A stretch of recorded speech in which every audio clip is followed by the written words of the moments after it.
Torrente Ligonte, a ridosso del ponte di via Cattarossi e nel sottostante tratto canalizzato che arriva a costeggiare l'ospedale di Feltre.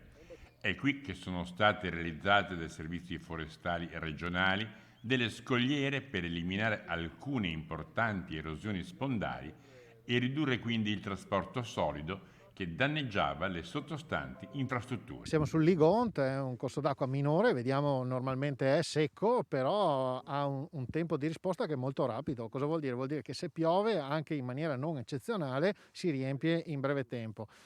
Si genera un trasporto solido, arriva del materiale più a valle rispetto al punto in cui siamo noi, si ostruisce ed esonda. Teniamo presente che passa di fianco all'ospedale, quindi un punto particolarmente critico, ma non solo, passa sotto la strada statale, quindi attraversa una parte dell'abitato di Feltre e quindi è un punto assolutamente critico. Quindi un intervento che è stato realizzato dai servizi forestali regionali, sono circa 150.000 euro investiti, l'intervento si è concluso per quanto riguarda questa parte e poi dopo proseguirà in futuro sul tratto più a monte. 543.000 invece gli euro spesi sempre dalla Regione Veneto sul Sonna per proteggere a Feltre dall'azione erosiva un tratto della strada di collegamento per la frazione di Canale e ripristinare la funzionalità di un tratto arginale posto in prossimità dell'abitato.